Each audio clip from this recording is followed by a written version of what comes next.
Malcolm here from World Whisky Day. Today we're at Mellis in Edinburgh sampling some cheese and finding out how to pair it with whiskey. So cheese and whiskey are working well together because we got a good match between the texture of the cheese and as well the power of the whiskey. We can have a whiskey with quite fruity with something a bit creamy. Is a bit like if you were matching wine and cheese, is the same. The complexity of the whiskey always go well with the cheese, and for the taste with something strong, something soft.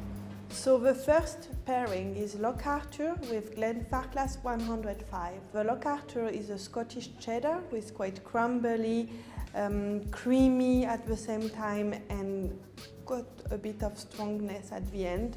The Glenfarclas is a Speyside whiskey with mature in a sherry cask, so will give a bit of fruitness and is quite sweet as well. So the next pairing is Prima Donna and Ocean Toshan Freewood.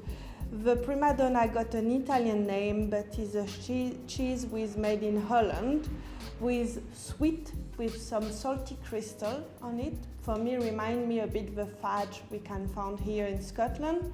And the Ocean Toshan is with a lot of flavor of vanilla, chocolate, red fruit.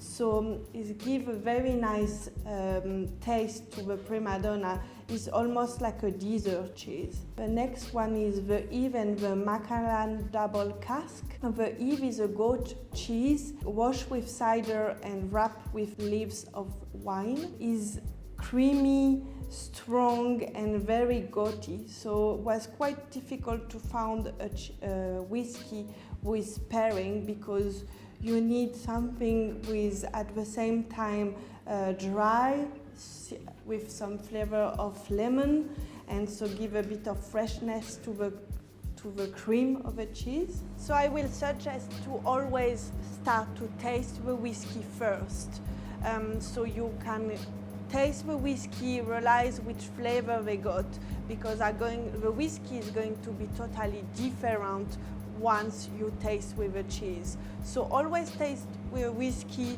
first, and then you can try the cheese, and then you can try again together and see how it's matching. So the next one is Epoisse and the Cavalan Solist Cherry. The Epoisse is a French cheese from the region of Burgundy and is washed with brandy. Is a very, very creamy cheese, quite strong. And the Cavalan is a whiskey with very complex, with aged for long, so is why we got all this complexity, and is very full body, very rich, so go well with the Epoisse, with as well a very complex cheese. And the last pairing, so we choose the Roquefort with the Lafrogue quarter cask. So the Lafrogue is a very peaty whiskey from the Islay Island. The Roquefort is a used milk cheese with salty, a bit crumbly. If you keep outside from the fridge, it's going to be very creamy as well. So the both are matching very well because they got similar flavors.